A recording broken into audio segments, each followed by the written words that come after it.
Praise the Lord. ஆண்டவராக இயேசு கிறிஸ்து நாமத்திலே உங்களை வாழ்த்துகிறேன். கர்த்தர் நல்லவர், அவர் நன்மை செய்கிறவராக இருக்கிறார். 2 கொரிந்தியர் 12:9 சொல்லுகிறது, என் கிருபை உனக்கு போதும். இந்த பூமியிலே அவரை நம்பினவர்களை, அவரை தேடுகிறவர்களை, அவரை விசுவாசிக்கிறவர்களை ஆண்டவர் அழகு பார்த்து அலங்கரிக்கிறவராக இருக்கிறார். அங்கே சொல்லுகிறார், என் கிருபை உனக்கு போதும். அப்போஸ்தலனாகிய பவுல் தன் சரீரத்திலே இருக்கிற ஒரு பலவீனம், தன் சரீரத்தில் இருக்கிற ஒரு கஷ்டம், தனக்குள்ள இருக்கிற ஒரு குறையை தேவன்கிட்ட சொல்லுகிறார். என் கிருபை உனக்கு போதும் என்ற பதில் வருகிறது. அவர் சொல்கிறார், ஒரு முள் என்னை கொத்தி கொண்டே இருக்கிறது, அது சாத்தானுடைய தூதனாக நான் எண்ணுகிறேன். அருமையான தேவ மக்களே, நாம் வாழுகிற சமுதாயத்திலே ஒரு சில மக்கள் நம்மை தொந்தரவு பண்ணி கொண்டே இருப்பார்கள், வேதனைப்படுத்தி கொண்டே இருப்பார்கள், குறை கண்டுபிடித்தே கொண்டிருப்பார்கள். நடந்தாலும் போனாலும் வந்தாலும் நம்முடைய பலவீனம் எது என்று தேடிக்கொண்டே இருப்பார்கள்.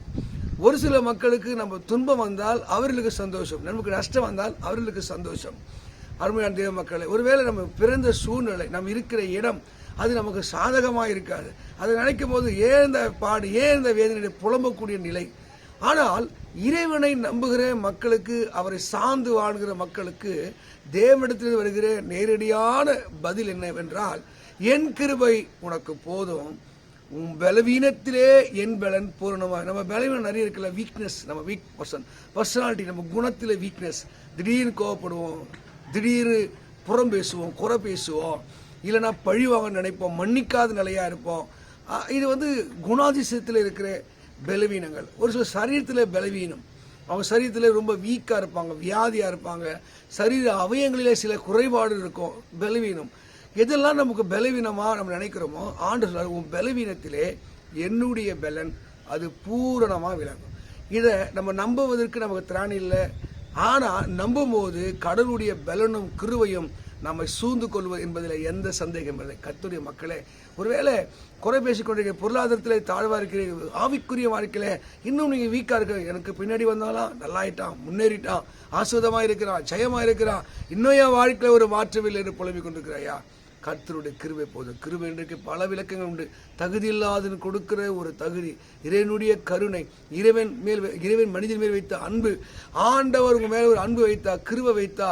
பைபிள்ல நிறைய பேர், மரியாள் என்ற ஒரு பெண்ணு மேல கர்த்தர் கிருபை வைத்தார். பைபிள் சொல்லுது, கிருபை பெற்றவளே வாழ்க. கிருபை மட்டும் கிடைச்சிச்சுன்னா போதுங்க, உங்க வாழ்க்கையில் அடைய வேண்டிய எல்லா நன்மையும் எல்லா ஆசீர்வாதங்களும் உங்களை தேடி வரும் என்பதில் எந்த சந்தேகம். தேவ மக்களே, இன்னைக்கு ஆண்டவர் சொல்கிற, ஏன் கிருபை உனக்கு போதும். இப்படி தமக்கு பயந்து தமது கிருபைக்கு எந்த மனிதன் காத்திருக்கிறானோ அவன் மேலே பிரியமாக இருக்கிறாராம். ஒருவேளை நீங்கள் பலவிதமான சோதனையோடு, பாடுகளோடு, கண்ணீரோடு வந்திருக்கலாம். உங்கள் வாழ்நாளுக்கு எல்லா காரியங்களும் இருட்டாக, எல்லாம் அடைக்கப்பட்டதாக இருக்கலாம்.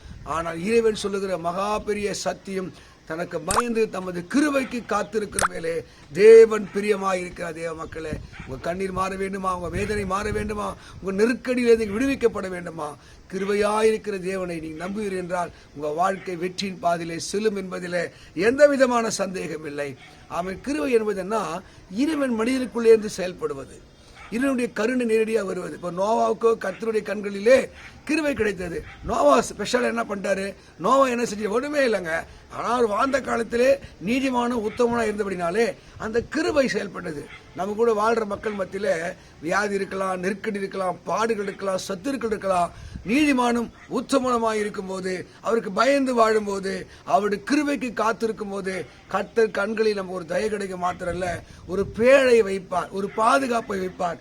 நம்மை மாத்திரம், நம்முடைய வம்சங்களை, தலைமுறையே அவர் பாதுகாக்கிற தேவனாய் இருக்கிறார். கர்த்தருடைய மக்களை, ஒருவேளை சோர்ந்து போய் வந்திருக்கலாம், பலத்தோடு வந்திருக்கலாம். இந்த வேத சத்தியம் உங்களை குணமாக்கட்டும். அவர் அழைத்த அழைப்பும் கிருபை வரங்களும் மாறாது. தெய்வம் உன்னை அழைத்திருப்பது உண்மை என்றால், உன்னை பரிசுத்தப்படுத்தி உண்மை என்றால், கிருபையை தந்தது உண்மை என்றால், அவர் மாறாதவர் என்பதை நிரூபிப்பது உண்மையா இருக்கிறது. இந்த நாட்களில் தேவ மக்களை அவர்கள் சோர்ந்து வந்திருக்கலாம், பயப்படாதீங்க. எதிரிகள் இருக்கலாம், பயப்படாதீங்க. போறவனெல்லாம் முள்ளுகள் குத்தி கொண்டு பயப்படாதீங்க. அவர் கிருபை நினைத்து ஓடுங்க. பவுல் சொல்கிறார், என் பலவீனத்தை குறித்து நான் அதிகமாக சந்தோஷப்படுவேன். ஏனென்றால் என் பலவீனத்திலே தேவனுடைய கிருபை வெளிப்படுகிறது, அதுவே எனக்கு போதும் என்று சொல்லி ஆத்துமாவை அவர் தேற்றிக் கொண்டிருக்கிறார். இருக்கிறார். இந்த நாளிலே தேவ மக்களே, உங்க மேல கர்த்தர் கிருபையா இருக்கிறார் என்பதை ஒரு நாள் மறவாதீங்க.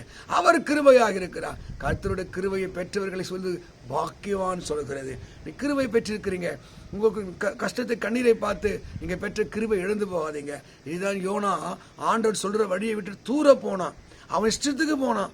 ஆண்டவரை பற்றி அவனே ஒரு புரிதல், மக்களை குறித்து ஒரு புரிதல். அவன் என்ன பண்ண, தர்ஷீஷுக்கு போய் கப்பல் அடித்தடியிலே இருந்தான். கிருபைக்கு விலகும் போது இழப்பு, நஷ்டம், கண்ணீர்.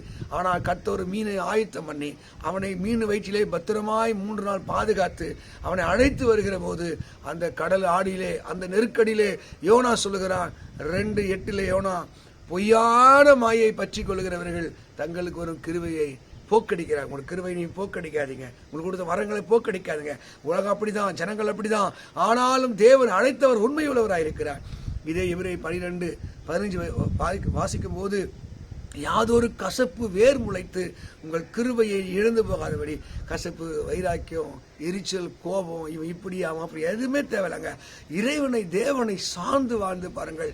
உங்க வாழ்வு கிருபை நிறைந்த வாழ்வாய், வெற்றி நிறைந்த வாழ்வாய், சமாதானம் நிறைந்த வாழ்வாய் அது ஜொலிக்கும் என்பதில் சந்தேகம். இந்த வேத சத்தியத்தின்படி தேவன் உங்களை கிருபை பெற்றவர்களாக வாழ வைப்பாராக. என் கிருபை உனக்கு போதும், உன் பலவீனத்திலே என் பலன் பூரணமாய் விளங்கும் என்று சொன்ன தேவன் அந்த வாக்கை அப்படியே செய்து முடிக்க அவர் வல்லவராக இருக்கிறார். God bless you. கர்த்தர் உங்களை ஆசீர்வதிப்பாராக.